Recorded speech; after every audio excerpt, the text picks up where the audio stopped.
Hello everyone.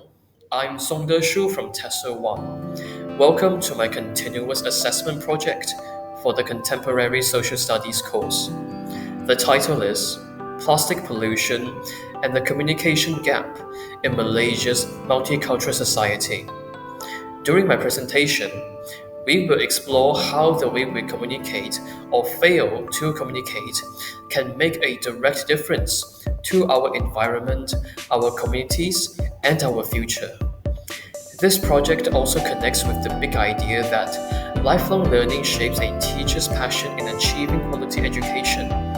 As future educators, we are not just here to teach grammar or vocabulary, but to inspire awareness and responsibilities in our students.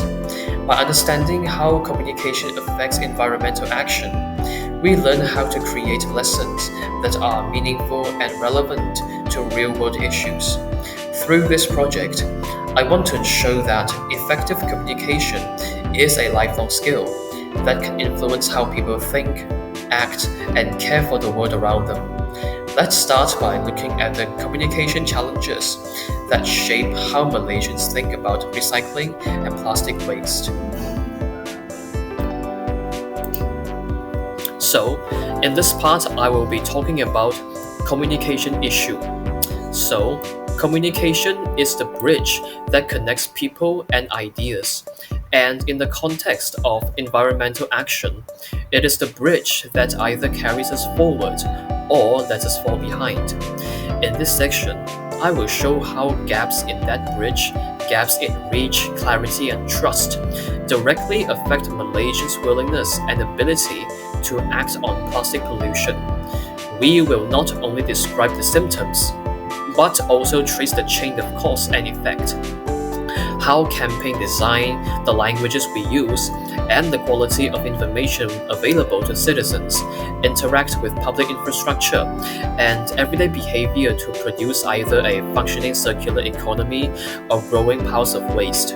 I will cover three major fault lines in our current approach. The design and delivery of public awareness campaigns, language and cultural barriers that leave whole communities out of the conversation, and the rapid spread of misinformation that undermines collective effort. As we walk through each area, I want you to imagine the practical consequences.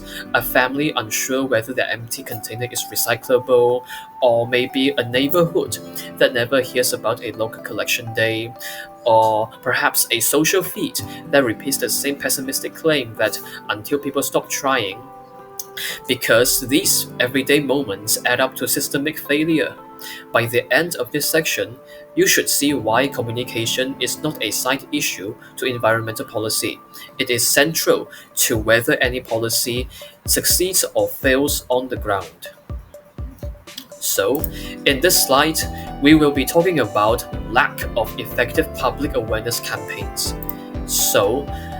The fact is that, despite many well-intentioned government and NGO campaigns, public awareness efforts are often short-lived, poorly promoted, or written in ways that fail to inspire practical action.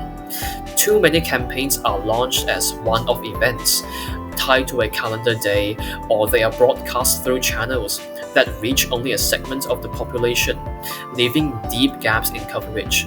Messages are sometimes written in technical language or framed around abstract environmental goals rather than concrete local behaviors people can actually adopt. This mismatch between message design and audience reality means that awareness rarely becomes habit in reality. And the data reflect this disconnect. International reviews of Malaysia's plastics economy show major leakage in the recycling chain, with only about a quarter of key plastic resins being recycled. And this part is important because this is a clear and obvious sign that awareness campaigns alone are not translating into system-level impact. Moreover, effective behavior change requires repetition, local champions, clear instructions, and supportive services. When campaigns stop after a short burst or fail to guide people toward local drop-off points or sorting rules, the infrastructure cannot convert occasional awareness into sustained practice. In other words, Campaigns that are not sustained, targeted, and operationally connected to waste services often create the illusion of action, while the practical problem persists and the public grows cynical about what is achievable. And for now, I'm going to move on to the next point, which is language barriers and miscommunication. So, language and cultural miscommunication deepen the problem in a multicultural country like Malaysia, where communication that assumes a single lingua franca will necessarily exclude large parts of the population. Malaysia is home to dozens of languages and dialects across urban, rural, and indigenous communities. Yet, many environmental messages are produced primarily in Malay and English. Older adults who depend on dialects such as Hokkien, Cantonese, or Tamil, or people in remote indigenous communities who use local languages may never receive an accessible, cultural relevant explanation of what to do with the plastic waste. For example, technical terms like recycle or local translations such as gitar semula can carry different connotations and simple differences in phrasing. For example, telling people to clean and salt without specifying how lead to inconsistent practices that contaminate recycling streams. Cultural framing matters too as well, because appeals that work in one community because they invoke civic pride or family health may fail in another where religious leaders or local elders are the most trusted messengers. The result is patchy coverage. Neighborhoods with strong community networks may succeed in reducing leakage, while other areas remain uncertain and therefore disengaged. This uneven participation weakens any nationwide effort, can even create frustration or social tension when some groups feel unfairly blamed for a problem they were never properly informed about. And now we're moving on to the next slide, which is about misinformation and weak participation. So, in this section, I'm going to talk about how misinformation and confusion on social media and informal channels further erode trust and participation, turning small misunderstandings into widespread disengagement. False or oversimplified claims such as recycling doesn't make a difference, or plastics can be recycled, or salting is pointless because it all gets mixed later, spread quickly and are often shared by people who mean well but do not realize the nuance.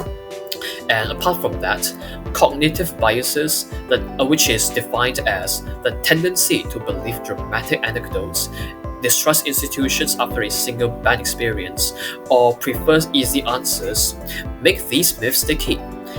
And actually, academic surveys of Malaysian consumers also reveal significant knowledge gaps about which plastics are recyclable and how to sort them correctly. And when the rules seem inconsistent or unclear, many people stop trying. The practical consequences are severe. Households throw potentially recyclable items into general waste, or they contaminate recycling bins with non-recyclables, reducing the economic viability of recycling and increasing the amount of waste sent to landfills or waterways. Social media amplifies this cycle by privileging emotion and speed over accuracy, so myths travel faster than clarifying guidance. And as we can see, when trust erodes and participation falls, even well-designed systems fail to function. Having seen how these communication failures play out at the level of campaigns, languages, and information quality, we are now ready to examine the environmental consequences that follow when messages fail to reach the people. So, from this slide onwards, we're going to talk about environmental issues, and my first point is Malaysia's growing plastic waste problem. So, what I'm trying to say is that Malaysia is facing an extremely serious waste problem, and the numbers help make it real. For example, SW Core says we produce about 39,000 tons of solid waste every day, which works out to roughly 1.17 kilograms for each person. So when you look at what makes up that household rubbish, food is the biggest part at about 30%, and plastics account for nearly 22%, with paper, diapers, and hazardous items filling out the rest. So these are not just figures on a page. They show up as overflowing bins, blocked drains, and extra strain on collection services in both towns and kampongs. Think of these totals as the sum of many everyday choices and systems, like how we share information about sorting, collection days, and safe disposal.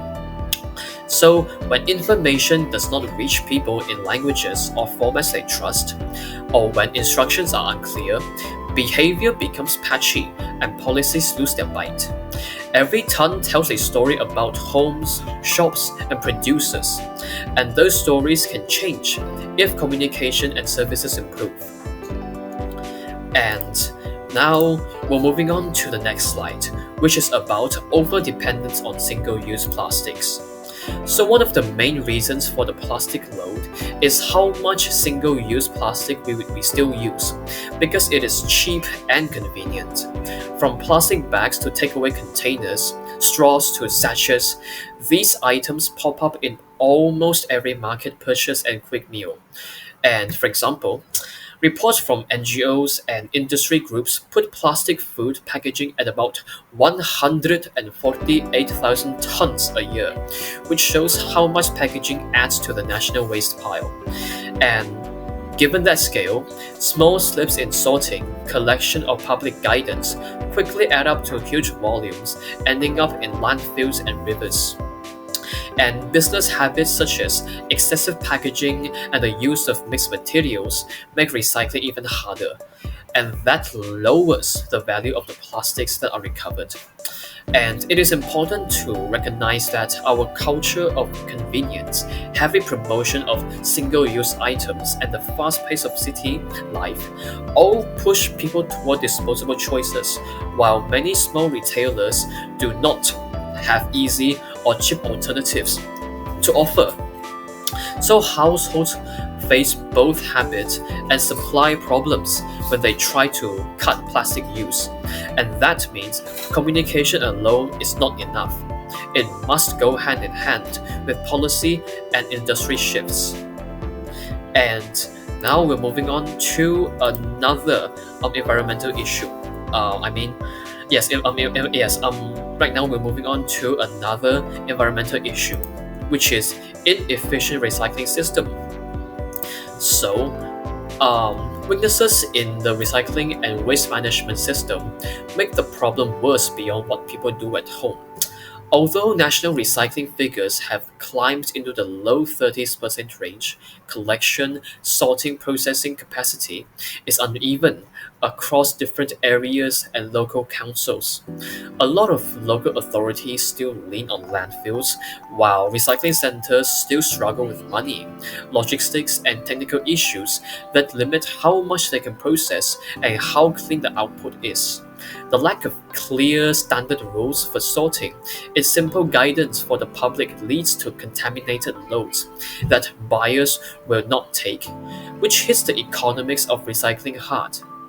Informal waste pickers and community collectors do recover useful materials, but they often do not have formal recognition, safe working conditions, or reliable access to markets, and that reduces the system resilience.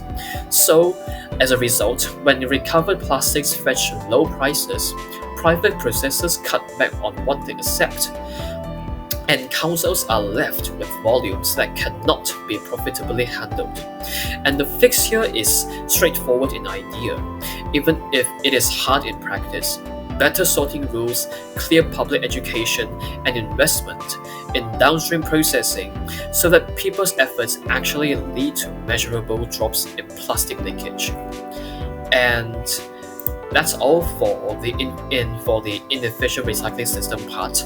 And now let's take a look at this section, which is about marine plastic pollution. So, The visible results of these failures appear in rivers, along coasts, and in marine habitats, and the impacts are both immediate and long term. Global studies point to Malaysia as one of the countries that contribute significantly to marine plastic leakage. And locally, we see plastic piling up in drains, on riverbanks, and near shore waters, especially after heavy rain. Large items block drains and canals, which raises the risk of flooding in towns. While plastics also break down into microplastics that sit in sediments and enter the food chain. Sea creatures swallow plastics or get tangled up with them, often with lethal consequences, and coastal communities that depend on fishing and tourism suffer when beaches and fishing grounds get polluted. On top of the obvious damage, plastics carry chemicals and tiny fragments through ecosystems that are hard to remove, and these can pose long-term risks to human health through seafood and water. And using local examples like polluted river stretches or affected fisheries makes the problem feel immediate and helps people understand why stopping land-based leakage matters for everyday life. So, right now I'm going to summarize the environmental issue part. So, to finish this part, it is important to tie these environmental realities back to the communication gaps we talked about earlier, because any effective response must deal with information and infrastructure together. If people are not sure which items can be recycled, if collection timetables and drop off points are not shared in languages and local channels that people trust, and if campaigns are short lived and do not give practical steps, participation drops and plastic finds its way into waterways. Poor outreach produces unequal results.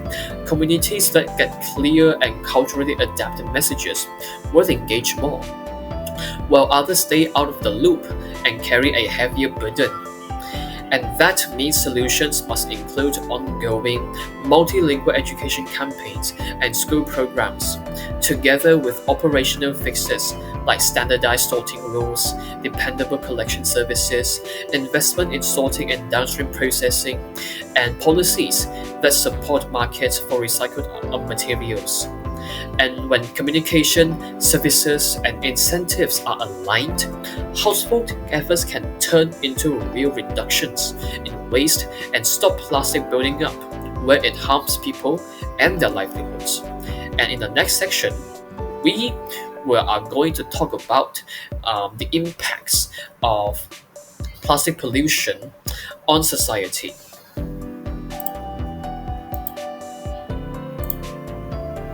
So, the first impact I'm going to discuss is health problems. So, plastic pollution is more than just an eyesore. It has real effects on our health and daily life.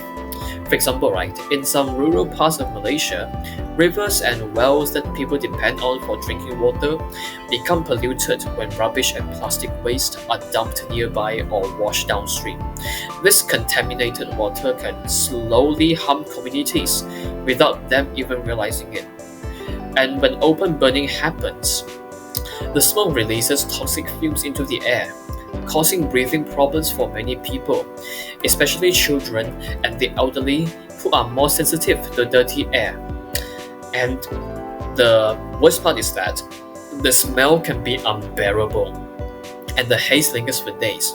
But what's even worse is that small plastic particles, or known as microplastics, have already been detected in seafood and bottled drinking water sold in Malaysia. And that means these invisible plastics are entering our bodies through what we eat and drink.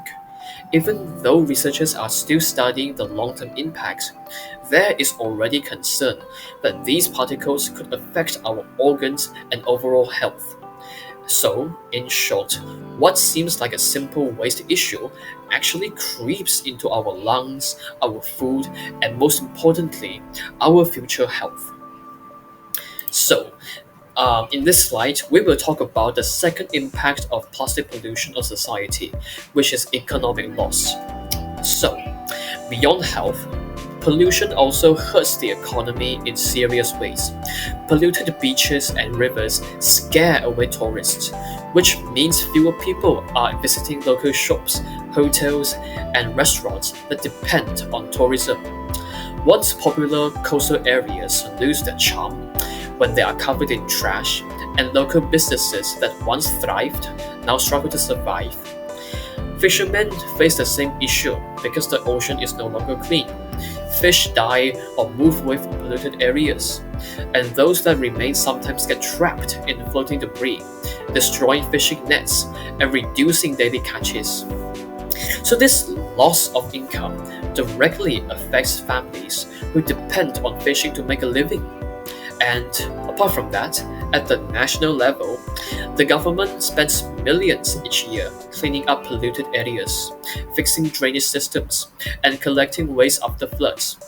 These are funds that could have been used for improving schools, hospitals, or community programs. Studies from the Asia-Pacific region have shown that marine debris causes billions of dollars in losses every year, and Malaysia is part of that figure. And here we are going to talk about the last impact of plastic pollution on society, which is social tension. So, a key point to remember in this section is that when people stop communicating, they start blaming. So then what is that? The social impact runs even deeper than what we can see. Plastic pollution and poor waste management create frustration and mistrust among communities. People start blaming each other when they see rubbish piling up, and tension grows between urban and rural areas. Some say the government is not doing enough, while others argue that citizens are careless and irresponsible. And in multicultural societies, language barriers also add to the problem. When campaigns or cleanup programs are only communicated in certain languages, other groups feel excluded or even ignored. And what's worse is that poorer areas are usually suffer more. As waste collection, there is inconsistent and cleanup efforts are slower. Over time, this creates a sense of injustice and division. When communication breaks down, people stop cooperating and instead begin to accuse one another. But the truth is, solving environmental issues requires unity, and unity begins with clear, inclusive communication. And when people stop communicating, they start blaming, and that is when real progress stops. So, right now, I'm going to move on to the next section, which is about solutions, ways we can solve this problem. So, we can start fixing this by speaking to everyone, not just the usual audience. Imagine a campaign where the same short clip plays in Malay, English, Mandarin, and Tamil, and where local leaders introduce the message in their own dialects, showing how to separate waste at home. Simple visuals matter more than fancy words, because a clear picture of what to do makes people act. Government and NGOs should work together to make these clips, post them on TikTok and YouTube Shorts, and pin them at local community centers, markets, and places of worship. When influencers trusted local figures repeat the same easy steps, like how to wash and sort a bottle, the message stays in people's minds and becomes normal practice. A campaign called Say No to Single-Use Plastics could show quick census of reusable bags and proper sorting, which with captions in multiple languages and short how-to steps that anyone can follow. This approach helps include families who do not read long text, and it reaches those who only watch short videos while waiting for public transport. So, right now I'm going to move on to the next solution, which is environmental education in schools. So, it is generally agreed that schools are where habits start. So we need simple lessons that connect to daily life. Teachers can use projects like recycling challenges, community cleanups, and eco clubs to give students hands-on experience. And these activities help students teach their households what they learn. Curriculum changes do not have to be big to be effective. Small regular activities and consistent reminders work well. When teachers model care for the environment and treat learning as something that continues beyond the classroom, students pick up a sense of responsibility that lasts. A clear flow from education to awareness to action to change keeps the focus practical and steady. And when schools share results online, other communities can see how easy small steps can add up. And this also gives students a chance to present local solutions to neighbors in their own language, which helps bridge communication gaps. And we also have another solution, which is collaboration with NGOs and influencers. So, working with NGOs and online creators gives the campaign reach and muscle. NGOs like WWF Malaysia, Eco Nights, and Trash Hero already run local programs that change behavior. They know which approaches work and can help set up joint cleanup events and training sessions. Partnering with influencers helps reach young people who spend a lot of time online. They can show how to make swap choices and how to sort waste using quick relatable content. Joint events such as beach cleanups, tree planting, and fundraisers create moments where people act together and feel part of something bigger. Put logos and short endorsements on posters and event pages so people recognize trusted partners. Use live streams to show what happens during a cleanup. This helps build trust and invites others to join. Local businesses can also be invited to reduce plastic use and sponsor collection points. And regular volunteer training keeps programs running, even when funding varies. And this builds local ownership, and over time, it becomes a community habit. So right now we're already in the conclusion section. So after going through everything, we can really see how communication and the environment are deeply connected. When people cannot understand the message, they cannot act on it. And that is what keeps the problem going.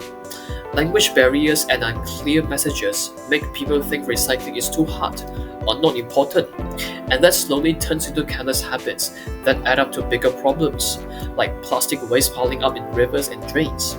It is not just an environmental issue anymore. It becomes social, it affects the economy, and even our health when pollution spreads into the food we eat and the water we drink.